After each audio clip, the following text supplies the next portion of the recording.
Hi and welcome back to Not Board Gaming. I'm your host Mark. Now today's video is not going to be a review, it's going to be an unboxing. And the unboxing is going to be for an expansion to a very popular game for both solo and multiplayer, which is the Seventh Continent. It currently ranks at number 16 on the BGG hotness list. It has spent a lot of time at number 1. It's by Serious Pulp and it was originally a Kickstarter back in 2017. Now with it being a Kickstarter, it was Kickstarter exclusive. That meant that it was a bugger to kind of track down and get a copy of it. I managed to get a copy second hand. However, since then and fairly recently, Serious Pulp have released copies of it, and admittedly slightly cut down copies, on their web store along with expansions and add-ons. So I kind of took the opportunity to pick up the expansion, which is What Goes Up Must Come Down, as well as a bone dice and dice bag for use in the game itself.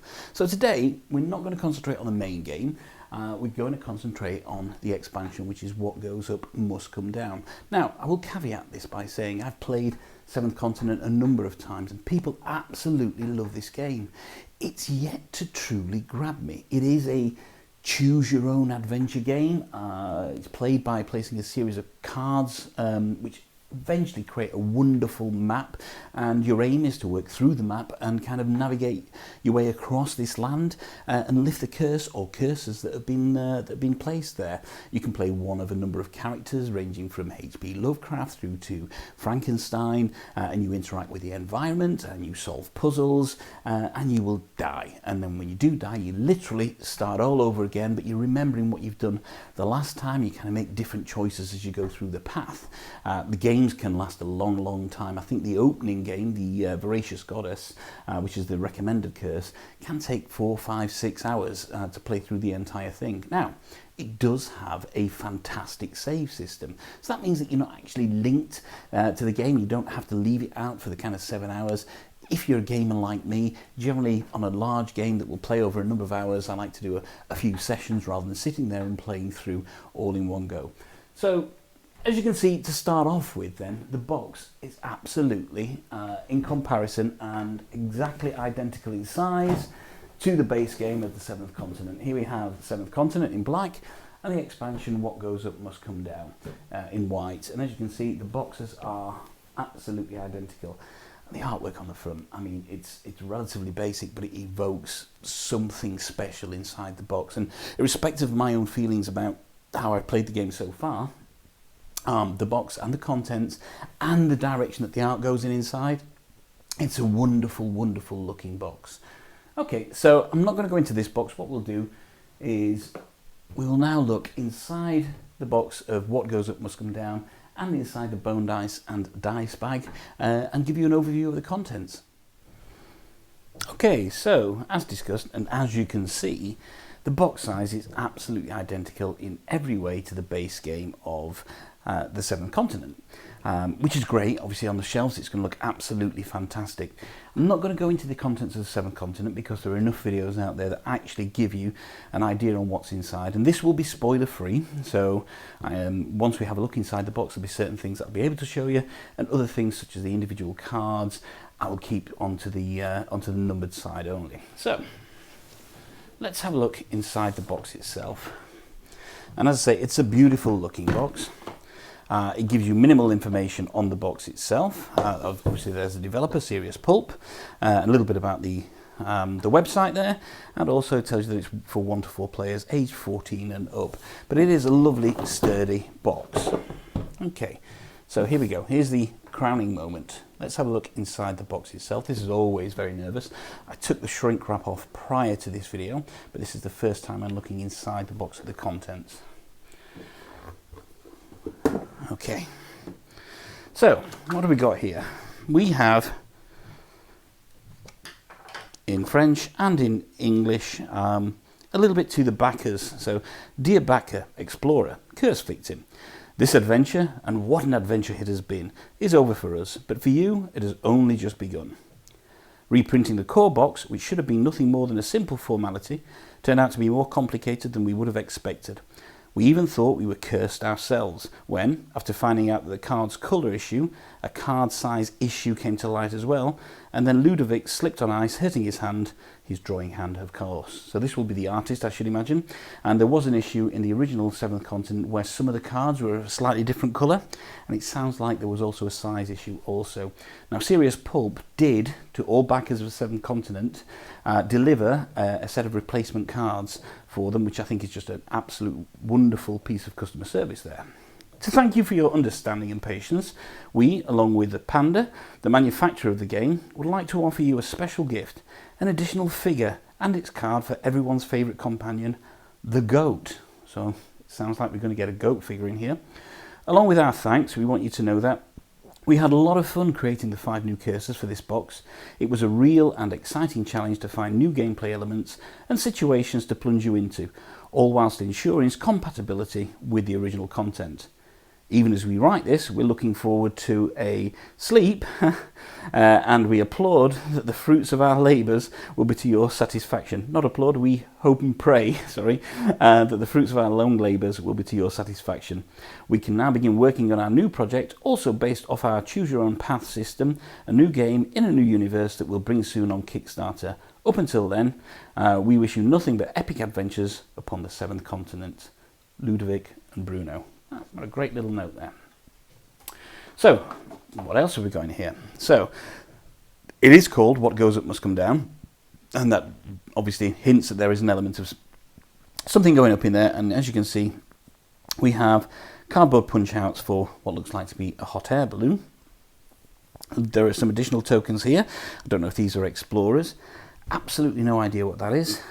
These may well be explorers here, and as you can see, there's the fabled goat, and I think there may be an actual figure in here. What's this? This is additional rules for the expansion. It tells you about the contents, the new card types, the new game modes, how you move by hot air balloon, how you move by barge, so I wonder if that's a barge, what you do with your satchel and journal, the additional icons, what the goat does itself. If the player takes a goat card in hand, they may place the goat figure into their play onto their terrain card and take a 999 card, and then credits there. So not too deep and in depth there, and hopefully it'll just slot straight into the 7th Continent base game. So what do we have here? We have what looks to be another card holder. So in the base game, you have a holder where you kind of put your cards after you've used them, and this looks to be a similar thing. It does say action deck on there. Oh wow, okay. So now we have the contents of the box. Now this is very exciting.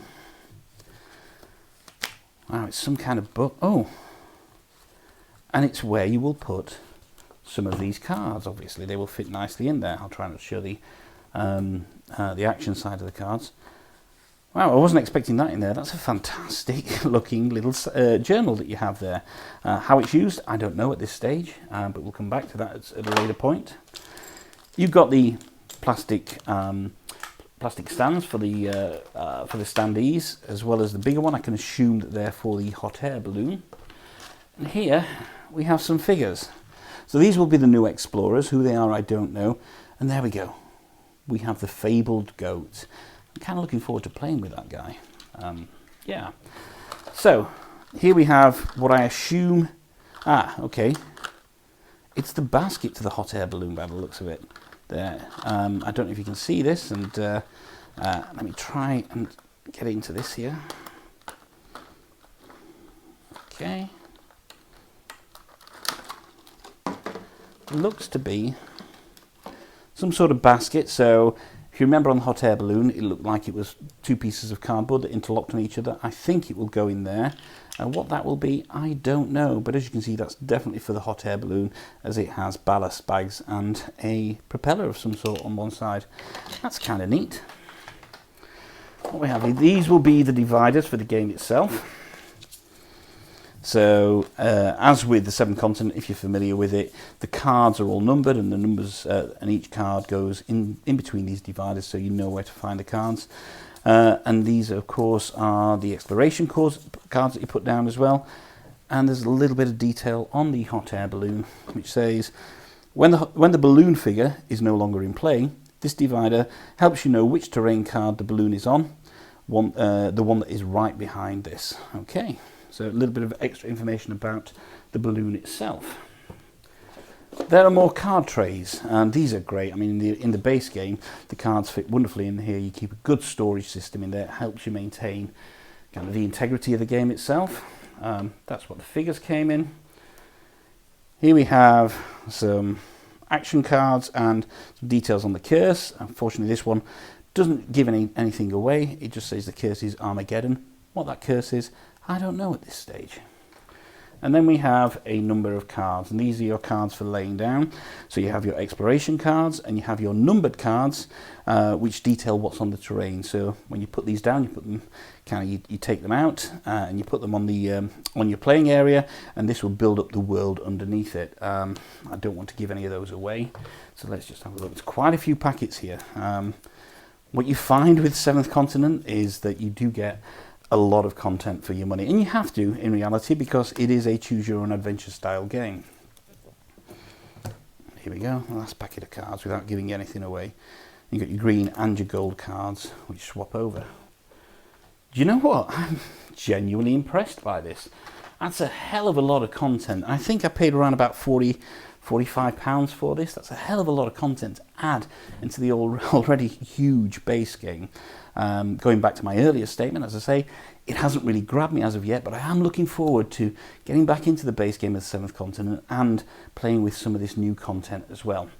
Now, as I said, I did also get a bone dice and dice bag, so let's have a look inside here.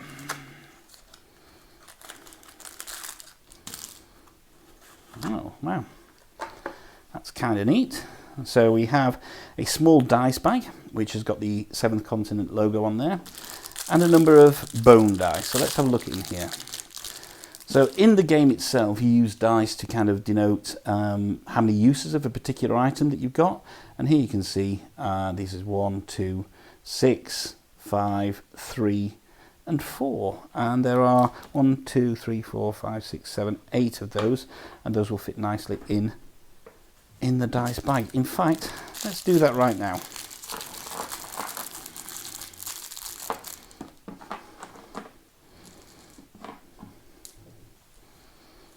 Oh, that's a great little addition. Wow, so tell you the truth, I'm pretty impressed with the contents of this box. Obviously, the standard was set by the Seventh Continent, so it was always going to be maintaining a certain standard, but for an expansion, it seems to offer a completely different way to play the game. I'm genuinely looking forward to getting this to the table, to getting Seventh Continent back to the table. At some point, once I've had another couple of plays of it and really got my head around the system, I'll do a review of the base game, and maybe even a review of the add-on content there for What Goes Up Must Come Down. Okay, and welcome back. So that was our unboxing of What Goes Up Must Come Down, the expansion to the very popular game, The Seventh Continent. As you can tell from the video itself, I'm very impressed with the contents of that box there. I think the quality is fantastic. That little journal is just intrigues me and what I can use it for. So what I will be doing in the coming months is I will be using this as an excuse to get back into the Seventh Continent, play it again, and really find out what makes it so popular with a lot of people. It hasn't quite grabbed me yet. It's good. I think I just need to devote more time to it. So this has been Not Bored Gaming, our first unboxing video. Please don't forget to like and subscribe to our channel. It's Not Bored Gaming, B-O-R-E-D. And also check out our other videos that are available. We also have a Facebook group, which is Not Bored Gaming. Again, always B-O-R-E-D. And remember, if you can't find anybody else to play with, there's nothing wrong with playing with yourself.